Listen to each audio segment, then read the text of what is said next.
want to record? Yes. Okay. So now I'm recording. Good evening, July 18th. Welcome to the class, week 9 class for EA 871. We were just started to discuss the Walmart assignment, and Jill asked, she said the instructions say that you don't have to fill in every cube of the diagram, and that's correct. And Jill then asked, well, can you give us some idea how much we need to fill in? And I said, enough. The thing is, you won't find something for every cube, and I don't want you to spend an inordinate amount of time looking for things that you might not find. What I need to understand and what you need to demonstrate to me is that you understand the framework, that you understand and you know what kinds of documents can go into the different aspects of the cube, and you've done a fair amount of populating of it. That's how I'm going to grade it. I know it's a little ambiguous, but you're going to have to deal with that here, and hopefully I haven't had any problems in the past. So how's that for an answer right now? That's great. Thank you. Okay. All right. So do we have anyone with the file for the team for me to load? I have it, but where do I need to upload it? If you, who just spoke?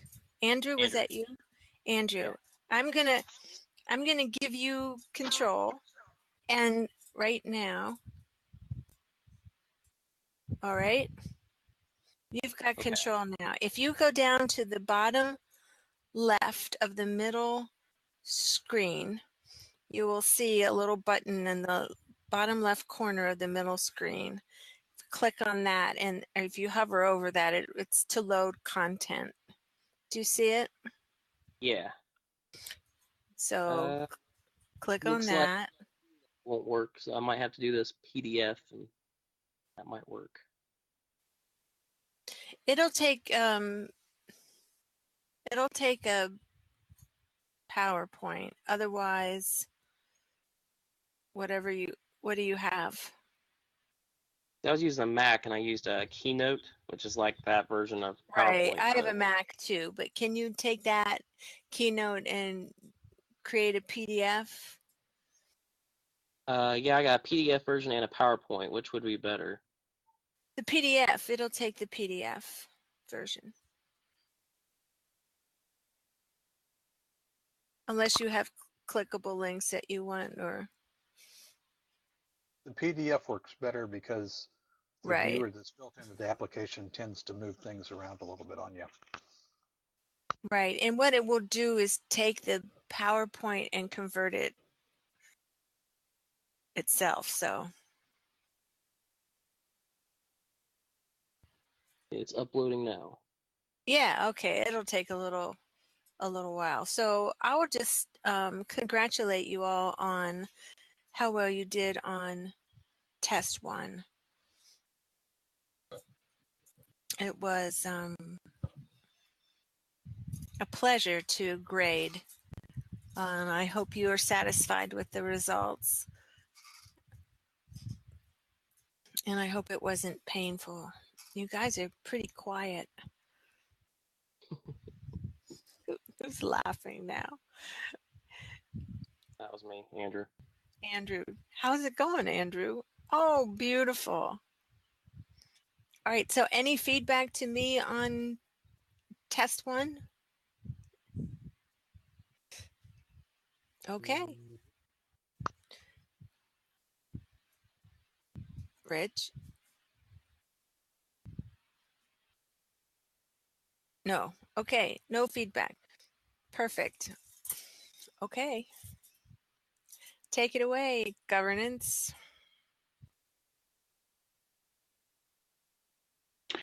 This is Jill Rice. So our team was Andrew and Gary, and we had governance for our topic summary. So if you go ahead to the next slide.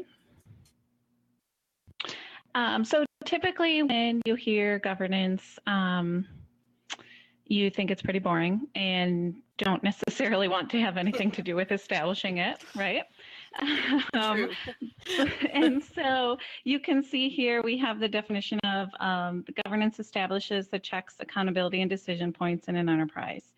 And so our summary basically provided the basic concepts for implementing governance, but then also took a spin on it to see how to implement governance strategically. And when you align governance to your strategic priorities, you can drive value to the enterprise. So go ahead to the next slide. All right, so our key findings, we had 5 of them. And so the first one is obvious, governance is an essential enterprise architecture function. So it may be boring, but it certainly is essential. But it can be tactical or strategic. And so the main part of our findings showed that the most value can be found when you implement governance strategically.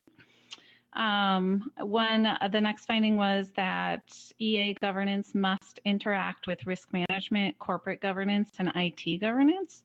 So you'll see that in a picture in a couple slides.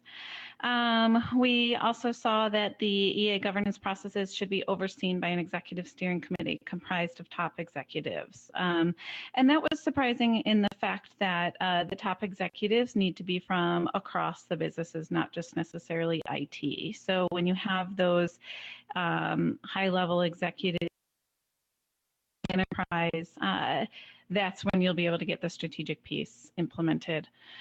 And then the last finding was that governance is one of the 6 core elements of an EA approach. The other 5 elements are methodology, framework, artifacts, standards, and best practices. Okay, so we have some definitions here. The definition of governance that Scott Bernard gives is a group of policies, decision-making procedures, and management processes that work together to enable the effective planning and oversight of activities and resources. The next definition we had there was that executive steering committee, which, like we said, is that top-level policy-making committee that establishes the enterprise strategic goals and initiatives, governance processes, and policies to implement and integrate those processes. So the key item there was establishing the enterprise's strategic goals and initiatives. And then the last definition we have on there is roadmap. So a graphical representation used to illustrate milestones and deliverables required to manage change over a period of time. And that roadmap is a key item as far as the enterprise strategy goes and how to use governance and the roadmap together to create those processes and policies.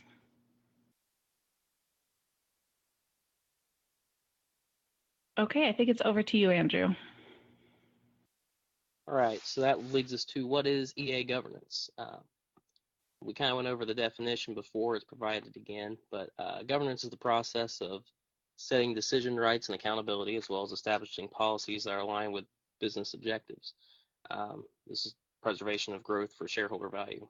The balancing investments in accordance with policies and supporting of business objectives, establishing measures to monitor adherence to decisions and policies, and ensuring that processes, behaviors, and procedures are in accordance with policies and within tolerances to support decisions. So your risk management policies. So basically you kind of see that the governance is kind of the glue that holds all the different factors of EA together. Governance is the core element that ensures the framework, methodology, artifacts, and standards and best practices are working together synergistically. We'll just kind of see from figure 1 how the other 5 core values are all there, but governance actually encases all of them, which is kind of like what I was saying about it's kind of the glue that holds everything together.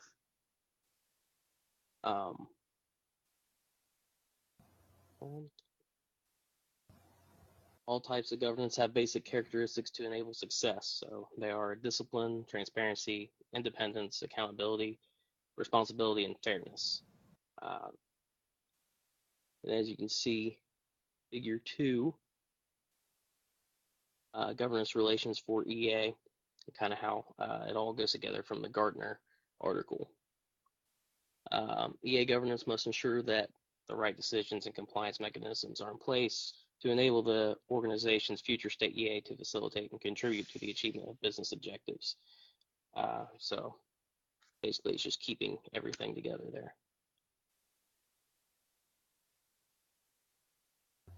EA governance includes 4 unique characteristics to manage architectures at an enterprise level, including, here's a couple things we found, implementing a system of controls over the creation and monitoring of all architectural components and activities to ensure the effective introduction, implementation, and evolution of architectures within the organization. Implementing a system to ensure compliance with internal and external standards and regulatory obligations. Establishing processes that support effective management of the above processes with agreed parameters. Developing practices that ensure accountability to clearly identify stakeholder community, both inside and outside the organization.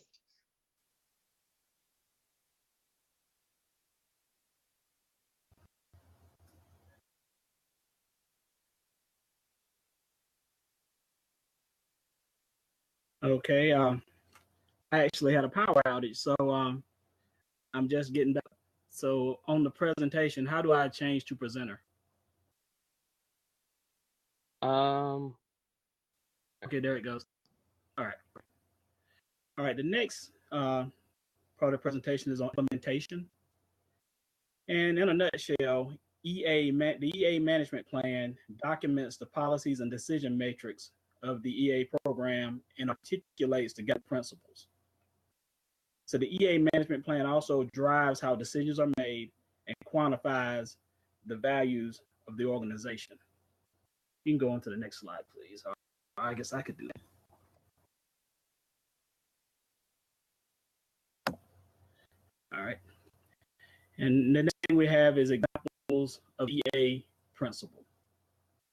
The examples are: 1, the degrees of which the enterprise promotes the open sharing of information. The second one is the emphasis on stakeholder participation. The third one is recognition that IT is normally a means and not an end of itself. The fourth, an emphasis on using commercial products that are based on open standards. Number 5, a recognition that EA adds value for planning, decision-making, and communication. Those are from Scott Barnard textbook. Also, the executive sponsor and chief architect must co-develop an approach to EA governance that enables effective policy, planning, and decision-making within the EA management plan. This approach to EA governance should include links to other management processes of strategic planning, capital planning, project management, security, and workforce skills planning.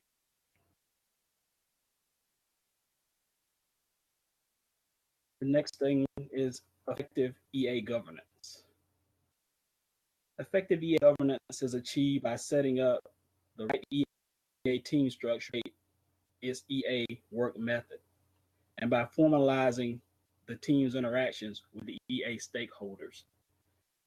One of the things I learned when we were preparing for this presentation is how EA governance is kind of like a chicken and the egg paradox, in the sense that what you need to create a good governance plan is the very reasons why you create a governance board to start with. So you have to kind of balance how you're going to get your strategies worked out so that you can come up with a governance structure that's going to actually achieve those strategies. So that was one of the things that I kind of took from that. One of the other key things was, well, the key thing is that establishing a cross-organizational architecture board that is comprised of the enterprise's top executives and having the backing of top management to oversee the implementation of the EA governance strategy is key. That comes from the TOGAF framework of the Open Group.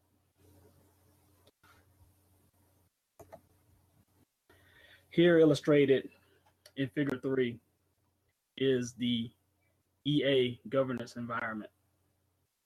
You can see how the CIO and or/CTO are actually the leaders of the EA governance strategy. They create stewardship for the chief architects, the architecture board, and the PMO, as well as ITSM, the service management. They then work with the enterprise architects and the development side through the chief architect and the architecture board. And they also work with domain architects. The implementation phase for the PMO actually manages the projects. And then the service management, which is what we call the IT service management, they actually oversee the actual operation of the systems. Down at the bottom, you see that the byproduct of this cooperation is the architectures, the processes, the solutions, the SLAs, the OLAs, the regulatory requirements, the authority structure, and the organizational standards. And I don't know if anybody here is not familiar with SLAs or OLAs, but the difference between a service level agreement and an operational level agreement is what the IT an OLA is what the IT organization as a whole is promising to the customer. The SLA and what the functional IT groups promise each other. So the OLA is the product, and the SLA is more like the process. And of course, we have the benefits of EA governance. The following benefits have been found to be derived through the continuing governance of architectures. 1, it links IT processes, resources, and information to organizational strategies and objectives. 2, it integrates and institutionalizes IT best practices. 3, it aligns with industry frameworks, planning and organizing, acquiring and implementing, delivering and supporting, and monitoring IT performance. 4, it enables the organization to take full advantage of its information, infrastructure, and hardware and software assets. 5, it protects the underlying digital assets of the organization. 6, it supports regulatory and best practices requirements such as auditability, security, responsibility, and accountability. And finally, it promotes a visible risk management structure. So, what are some strategies for success of EA governance? The key is to target business outcomes. To identify targeted business outcomes and to identify disruptors or uncertainties that drive change in the business direction. Identify the risk-adjusted value to the organization. Leverage the principles of corporate and IT governance. Consider your organizational structure and maturity. Determine the governance focus, approach, and desired competency that works with your organizational culture and maturity. And finally, implementing governance with agility. Here are the references that we use for this presentation. They can be used for further reading and will be available to anyone who requests them. Thank you for listening to our presentation.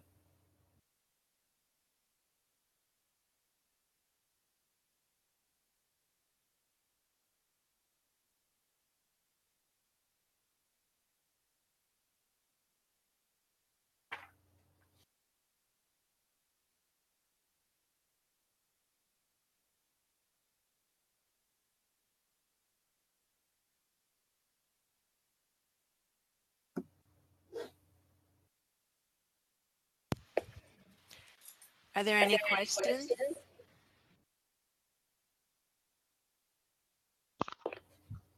I've got a question. As we've read some of the Gartner articles and as we've looked at the textbook, it really talks about trying to build EA. Well, Gartner says only as much as you need. Bernard says, pick a part and work at it. Don't try and necessarily do all of the EA, but maybe pick a line of business or something like that.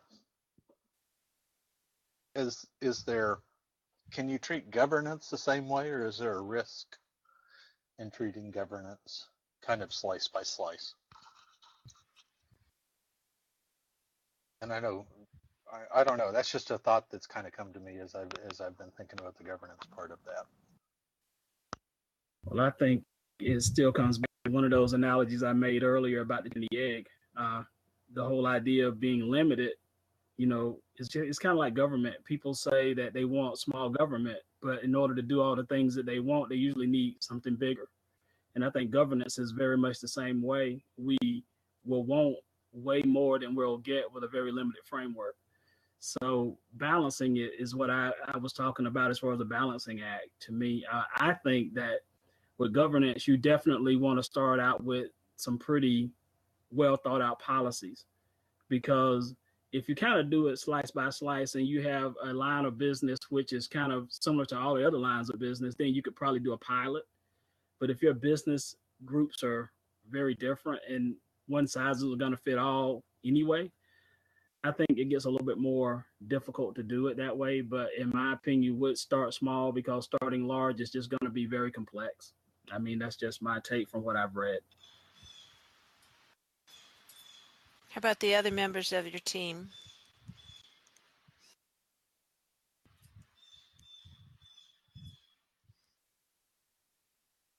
Yeah, like what Gary was saying, I do think it'd be kind of hard to just take the governance part slice by slice, because it kind of is the glue that keeps all the other factors of success in EA bound together. Plus, as far as risk management goes, it's one of the things that would help with that too, as far as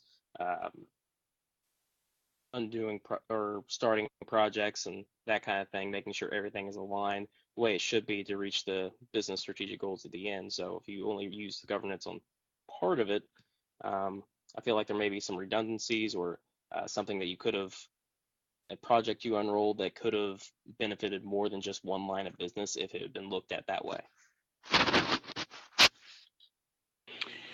This is Jill. One of the examples that we give in the topic summary is that when enterprise architecture is implemented in kind of siloed organizations, you get a lot of duplicate systems, and having that strategic roadmap for the entire enterprise is the key to drive the value. So that IT doesn't create multiple systems doing the same thing in different organizations.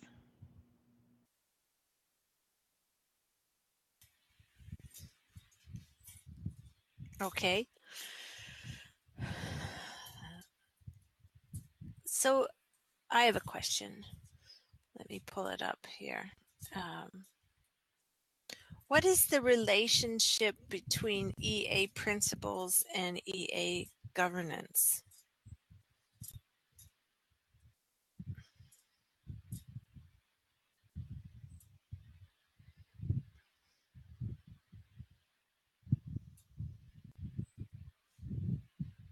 Hello? This is Jill. Do you mean like the core elements of EA, like methodology, framework, artifacts, standards, best practices? No, Gary had a slide on EA principles. I believe Gary had a slide. If you go back.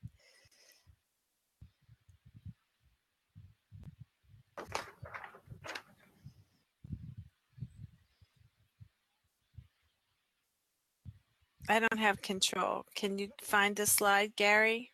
Okay, hold on. I was muted. I was talking, but I was muted. I'm sorry. Okay, I've done that. I've done that earlier this evening as well. So that's why I was glad Jill jumped in because I noticed I'm like, oh boy, I'm muted. You're talking about right there. Yes, yes. So, yeah, what's the relationship between EA principles and EA governance? To me, the principles are how you actually carry out what you have decided by your governance. In other words, once you decide your strategy, the way in which you actually implement your strategy, to me, are those principles. We call them guiding principles at the company I work with. Those are just those basic sound bites that say this is what we stand for and this is how we do it. And right. It's something that you can take out and rally the troops with, I guess. Right. Okay. So I agree with that. So the what you're saying is that governance is enacted through EA principles. Right. Right? Yes. Okay. And so you'll hear about organizations and, adhering to their EA principles, establishing them and adhering to their EA principles. And that's really the instantiation of what the decisions they've made in establishing governance. Anybody have any experience with, if it's not EA governance, but IT governance or anything? Is anybody taking EA 871? Hello. Yes, we're here. We're all in this together. It's not okay just to show up and not contribute anything. This is a class. Have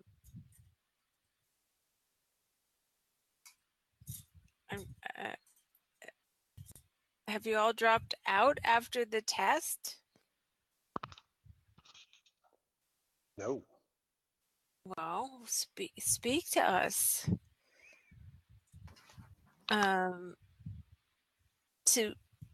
EA governance,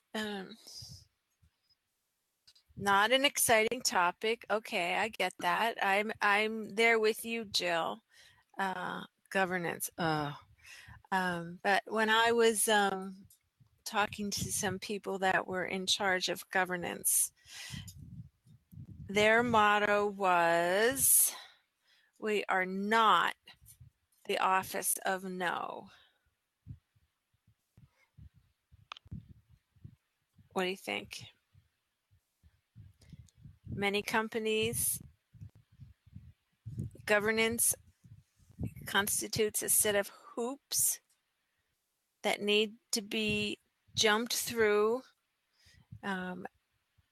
before a project gets the go signal to go live. True? True. True. Yes.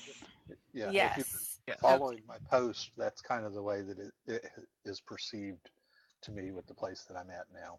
Yes, I read that post, Rick. the dialogue, right? Yeah, the dialogue. Yeah. Okay. Yeah, I read that. I was like, yes. So definitely. So if you haven't read Rick's dialogue, it should ring true in a lot of places. But what some places are trying to do is, governance shouldn't be like security is done in some places. It shouldn't be like that last thing.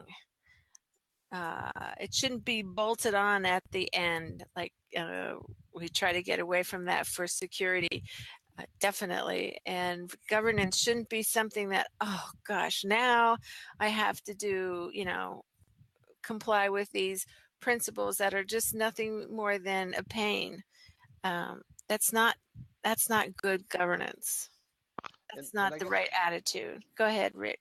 That's part of where my question that I asked came from too, and I'm glad that you came back and asked the question on the principles after that, is because lots of times it seems like when I have seen governance trying to get established, it's like they try and document all of the different types of scenarios, and so that's how you end up with all the no, no, no types of things. Where if instead on your principles, if you go on that, then there's all the paths to yes, and the times that you have the potentials of no is when you start to deviate from the principles. So like From the if you take principles. principle number 4, we want to use commercial products based on open standards. Well, you know, it should be a pretty easy path to come to travel down that road. Mm-hmm. Whereas if I choose, and so I would see a little bit of governance that supports that, or maybe helps me decide, you know, this is maybe the company has chosen 2 or 3 products or applications that They fit support. that and that we've standardized on. And so it helps me clearly define, okay, if I need to make an exception, this is the process that I go to. The farther I am away from the principle, the harder it's going to be.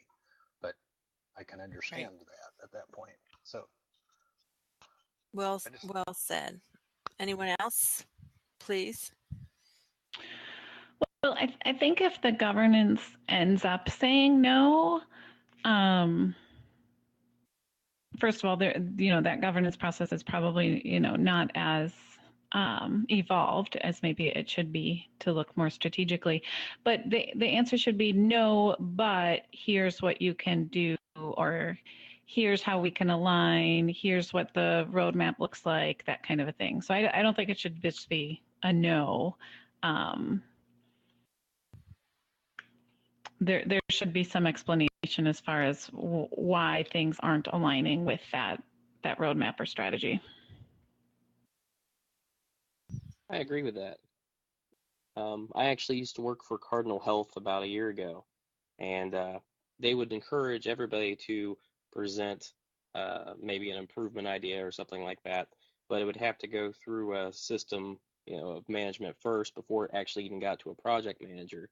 But if they would shoot down an idea and tell you no, they would say, well, this is the reason why. We're actually doing something else that's going to benefit a more wide span of lines of business at one time that will be taken care of in that project. So that's why we can't do what you're asking.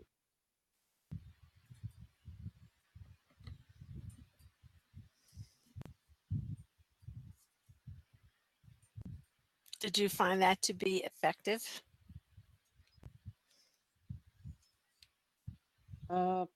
Yeah, for the most part. I mean, I've watched one project launch because he actually was the project sponsor was a higher member of management, so he thought it was a great idea, and then just project without going through everybody else, and it actually flopped pretty badly within a couple months to 6 months. It was just completely forgotten about. Then they launched one through the system, the way they were supposed to do it, that would address some of the same issues, but also had a wider scope on it. And it actually did a lot better because it had the right resources, it went through the right channels, and it was addressing the right things strategically than what the one manager was doing. Great example. So how many principles should there be? How many EA principles should there be? This is obviously doesn't have a right answer, but what's a good number, do you think? To me, 5 is probably good because you don't want to have so many that people can't remember them or they start to run together. You want to be clear about it and concise.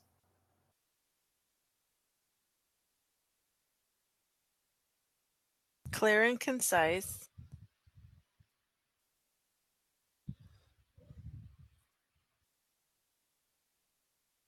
And I guess it depends on the size of your organization. Well, we have a corporation, so I think we have about 4 or 5 guiding principles. And then there's a booklet that kind of explains each one if you want to go more in depth with it. So it's basically, if you learn those 5, you basically have what you need as far as, I guess, like your 5 commandments, so to speak. And you can always go deeper into each one if you wanted to, but those 5 kind of will keep you out of them and keep them in mind. Those 5 will keep you out of trouble, huh? Mostly. Okay. Fair enough. Any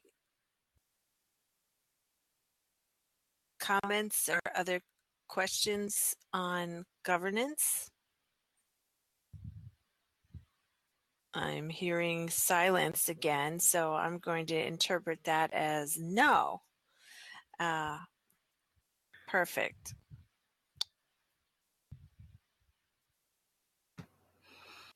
Marie says, I think having too many principles would cause the EA program to become unfocused. Right. So too many principles, you know, each organization has to determine what's enough to cover and reduce risk, to cover the necessary items and reduce risk. And as Gary and Marie mentioned, you know, what's not too much. All right. Now, I think that does it for us on governance. It's important. It's not a topic that ever really fascinated me, and so I have to, but it's very important, and so I've been coming around on this topic lately and trying to learn more about it. I will Go add ahead. one more comment. I thought that it was very good, and it's been pointed out in a variety of sources. The governance really needs to be set up by the chief architect and the executive sponsor. And that pairing, I think, is important because you need it to really be evangelized Yes. at the highest Yeah. level Yeah. and down. So Right. if you're not getting support in developing your governance, then you're setting up a weak foundation for the rest of your Right. enterprise architecture.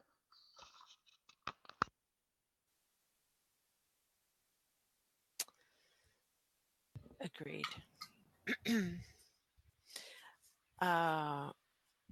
If you have a good set of principles, it's really going to cut down on a lot of rework and hard feelings, and it's going to increase efficiency and all those good things, right? It's like it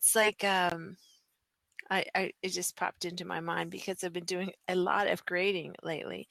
If I have a good rubric and I let people know what that rubric is, then they can tailor their answers to the rubric, and it saves everybody time and effort. Well, it's similar to the concept of, I don't know, to me, it's similar to the concept of governance. You define those principles, people follow the principles, you follow the principles, you don't get bogged down in lots of no's as you're trying to operationalize or implement your project. So same kind of thing. You get the results you want. The other part that we've looked at in these last week was business architecture. Did you get a chance to view the business architect presentation from PNC? It's pretty good. If you haven't looked at it yet, it's pretty good. I had a question about that. Yeah, This sure. is Bob. In his presentation, he said he was going to make those slides available. Is that something we can still get? Some of the diagrams were just a little blurry, and it was hard to read them, and I would like to have seen them better. Let me look into that. Actually, give me a second right now. Let me see if I have it on. He did say he'd make them available. Yeah, in at the that, end of right? it, he did say that. Yes. Then they're available, and Did you have access to Susan's slides as well? I know Scott didn't have slides. Susan Kopech, she was at the beginning from Ford. I never did find, I don't think I Those ever found slides? those. I don't remember hers either. Okay, let me just get into modules here and see writing reference videos, topic summary, example.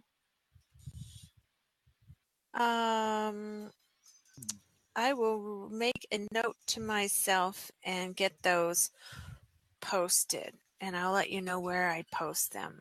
How's that? Yes, because I have those. I just have to find them, which shouldn't be hard. So let me write this note to myself. Note to self.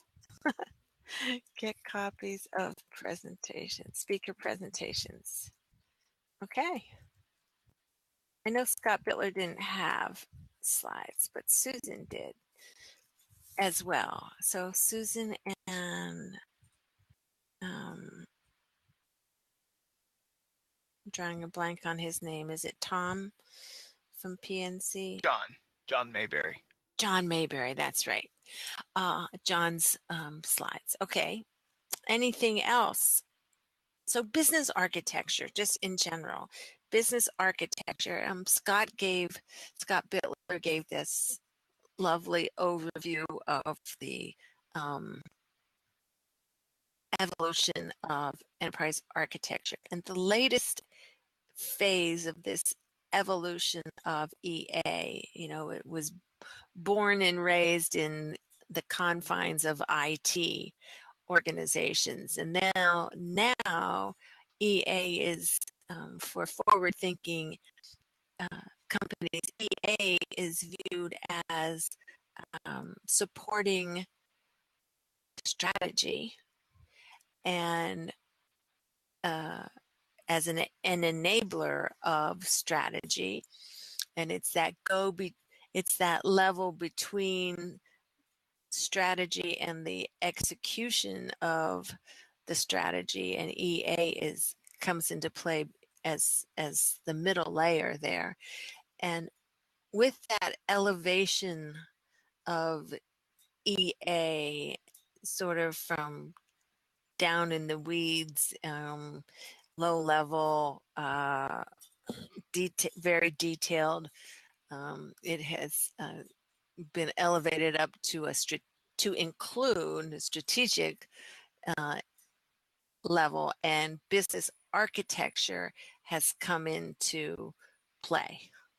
And business architecture is really one of the newer aspects of and levels of EA.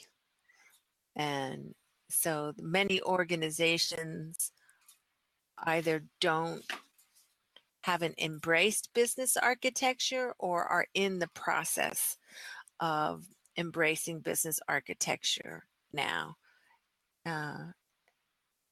And so it's very interesting. It seems like a no-brainer to me.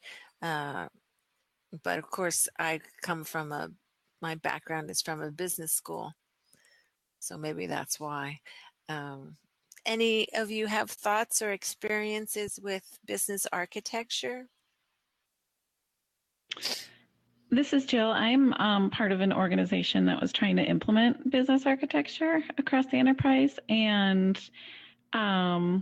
it's amazing how much IT is defensive of their enterprise architecture approach and does not want to allow the businesses in.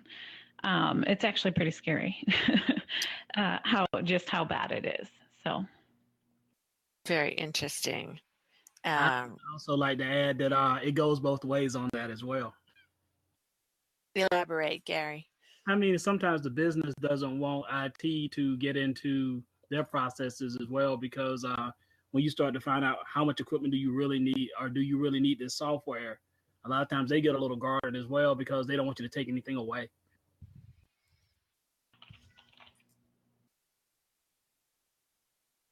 Other comments? Anyone? Right. So this us versus them, you know, do you hear my cat? My cat's talking now.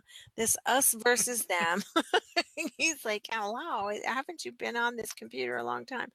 This us versus them mentality.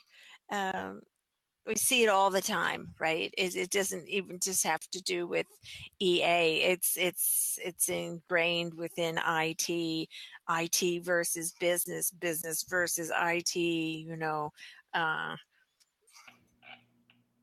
the best companies are the ones that have broken down those barriers, and you know they have a business architect from the business side on the teams, and right there they have a business architect with the other architects, and they work together.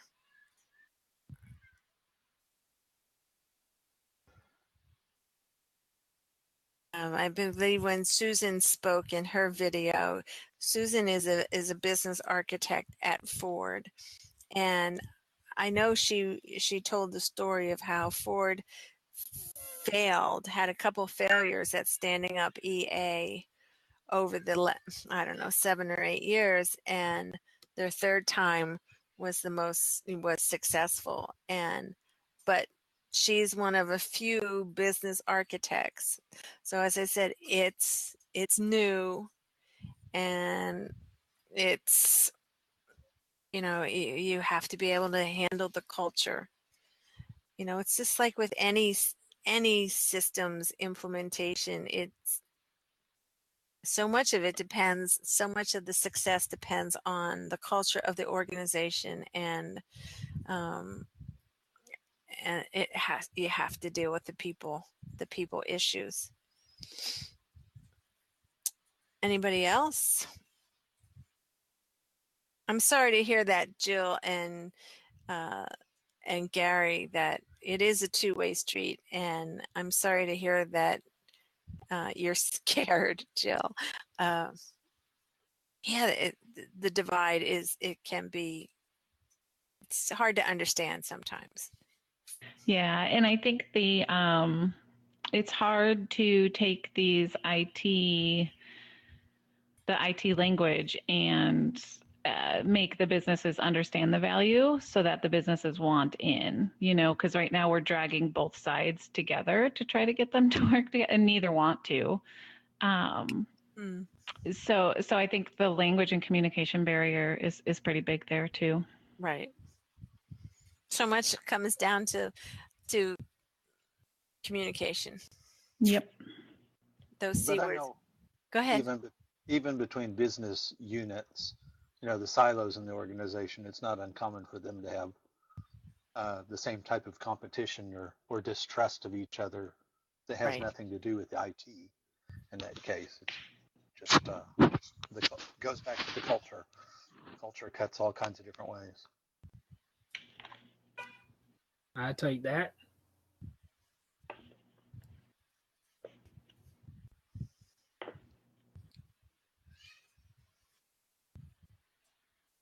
All right. Well, any other comments?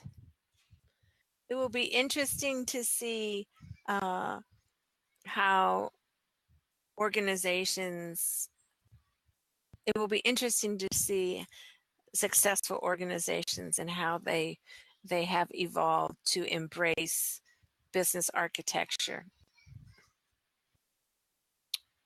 So, all right, that's what I have for tonight. Thank you, governance team, for enlightening us and working on this for us. I will look for your project summary. Do you want the PDF version, and how do we email that to you, or? Yeah, sure. Okay. Well, there should be a Dropbox, because then I can grade it. There at the bottom of the modules page, there is a Dropbox for the topic summary and a Dropbox for the team assignment, the topic presentation. So they should be loaded in there. And then Okay, I great. can grade them from there and it will go into the grade book. Anything else? I was gonna add that actually Andrew did our presentation in our keynote, and it really had a whole lot more bang for the buck. And Did it? I saved it as a MOV file. So if you have QuickTime, I like to let you see that one because it has all the work that Andrew really put into this. It looked a whole lot more exciting. Really? Because Yeah, it that kinda was cut one out of the animations. that was one of well, I'm on a Mac. So you could just get Andrew's original presentation then. Yes. I'm on a Mac, Andrew. You want to send me your original presentation?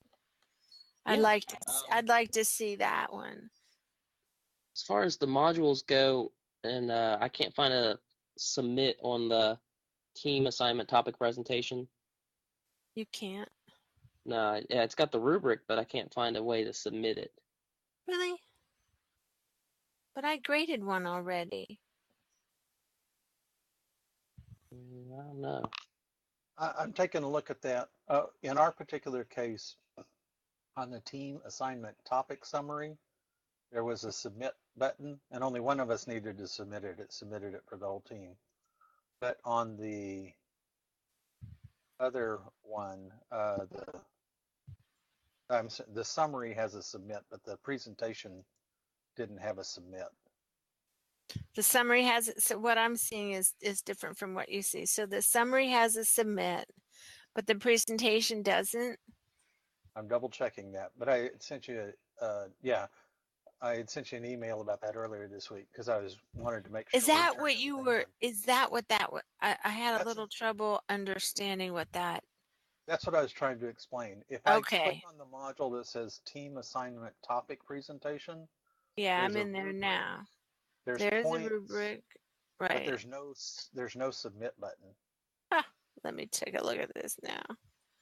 Yeah, I don't see one either. I was just checking myself. Oh, it says no. Wait, submission type. Okay, hold on. Submission type. Online. External tool. On paper. Submission type. Online. Okay. File uploads. Okay. This is a group assignment.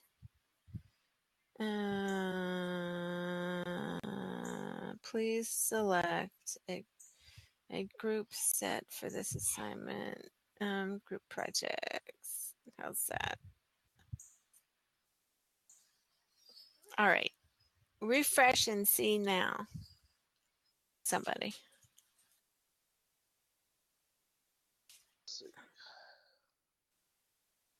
Yeah, it's there. Submit. Yep. Okay.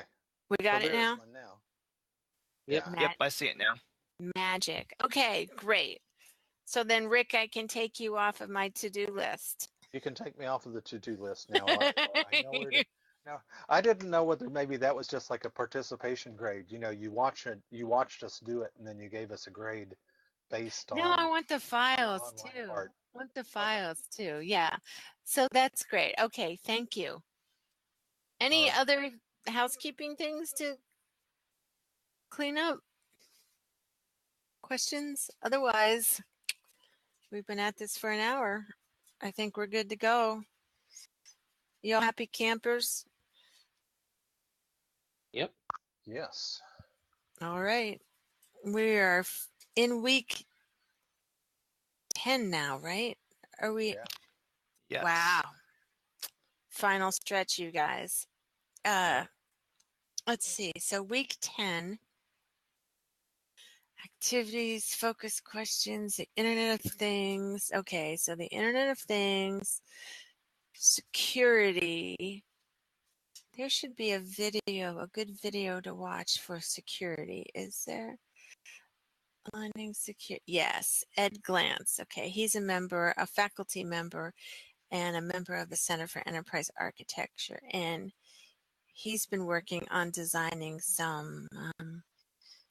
a new EA course on security and risk management, which will be offered this fall, I believe, for the first time.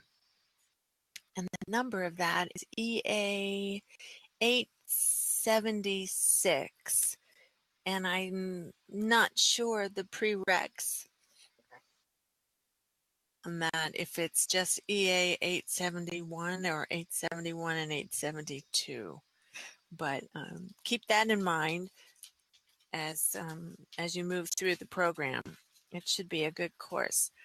He's pretty knowledgeable on this topic. And then we have a test in week 12. We have an online class session on August 2nd. So let me ask you this. Would you be upset if there was no test 2?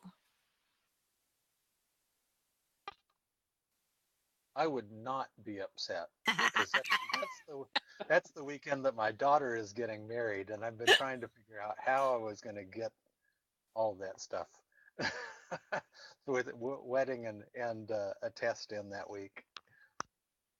Would anybody feel like they were being ripped off if I took that test out and reduced the overall points for the course? Well, it's my anniversary, so my wife is cheering that you just said that. She is. How many years? 18. Oh my. Oh my. Well, Jill, are you okay with that?